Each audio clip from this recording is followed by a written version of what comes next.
Groundbreaking ng DOH Regional Hospital sa lalawigan ng Laguna isinasagawa.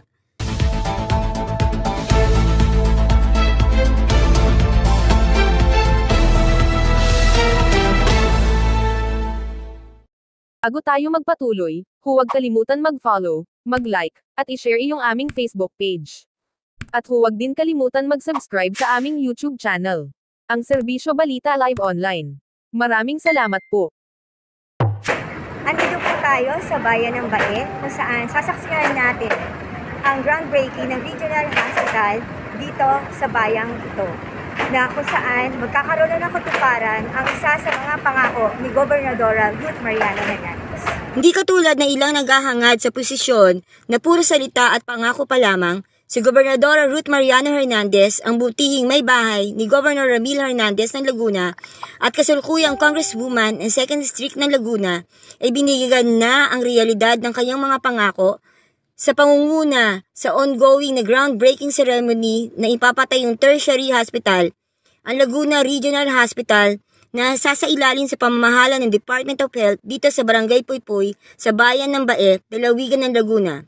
Ito ay magsisilbing dagdag na regional hospital para sa Region 4A, particular na magbibigay ng serbisyo sa mga taga-Laguna. Patuloy lamang na ang nasabing groundbreaking ay tuloy na ang ipinangako ni Gobernadora Ruth na sisikapin itong magkaroon ng sariling regional hospital ang lalawigan ng Laguna. At sa tulong ni Senator Bongo at iba pang mga miyembro ng committee sa mababang kapulungan ng Kongreso, nagkaroon na ng katuparan ang matagal nang hinihintay ng mga taga-Laguna. Sa kasalukuyan, sa Regional Hospital sa Batangas City pa din, dinadala ang mga pasyente mula sa Laguna na nangangailangan ng kompletong pasilidad at mga espesyalistang doktor upang matugunan ang kanilang mga pang-medical na pangangailangan. Happy birthday, Gobernadora! Thank you, Maricoy! Ano po ang masasabi nyo sa mga taga-Laguna at matutuloy na ang regional center natin? At any message po sa mga taga-Laguna na ngayon ay birthday mo, sa halip na ikaw ang bigyan namin ng regalo, ikaw pa ang magbibigyan ng regalo sa amin. Si Maring Laarni, I'm very thankful. Una po sa ating Panginoong Diyos, na nagamit tayong instrumento sa pagpapatupad ng isang proyektong ito that will address the needs po ng ating mga kalalawigan here in the province of Laguna. Alam niyo po, nung nabigyan tayo ng pagkakataon maging congresswoman, syempre ginamit po natin na platform ito para po maisulong natin. Dahil nakita po natin na itong pangangailangan po ng ating mga kalalawigan Kasi po we have 9 district hospitals under the provincial government. Pero ang level kasi na level 1 and level 2. So limitado yung bed capacity, limitado rin yung sakit, medical cases na pwedeng magamot madalas sa ospital. At ako naman, alam mo yan na lagi tayong nakakausap ng ating mga constituents at nakikita ko talaga yung mga pangangailangan nila. Nahihirapan ako na sila ay i-refer sa Batangas Regional Hospital. Hindi naman dahil po may problema sa Batangas, kung hindi talagang napakarami na pasyente doon. Kaya nga kailangan additional na ospital, na isang tertiary o level 3 ang kategorya.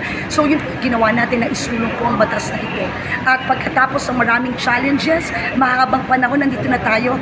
It's a dream turned into a reality today.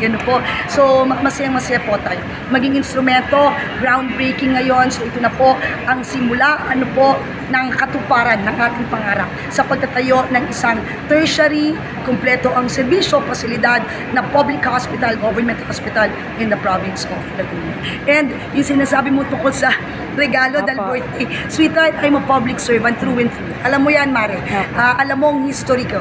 I started very young in public service. So, nararapat lang naman na yung pagtitiwala na pinakaloob sa akin ng mamamayan na over, ilang years, 26 years, more than, or going 27 years na ako, nandito pa rin ako sa paglilingkuran dahil sa pagtitiwala nila, pagmamahal nila sa akin, wala naman akong pwedeng ipalit siya. Kung hindi tapat, tama na paglilingkod at may malasakit na paglilingkuran para sa lahat.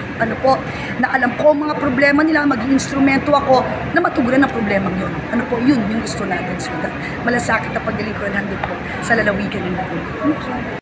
Samantalang, hindi man nakarating ang committee chair ng healthcare na Senator Bongo, nagbigay naman ito ng recorded video message bilang pagbati kay Congresswoman Ruth sa proyektong nihatid nito para sa mga taga-Lagunense.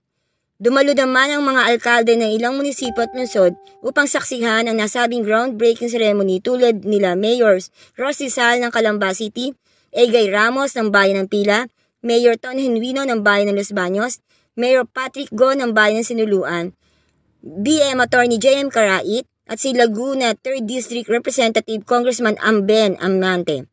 Ito po si Art Marairo ng Serbisyo Balita, nag-uulat para sa himpilan ng DCSP, ang himpilan ng katotohanan ng paglilingkod.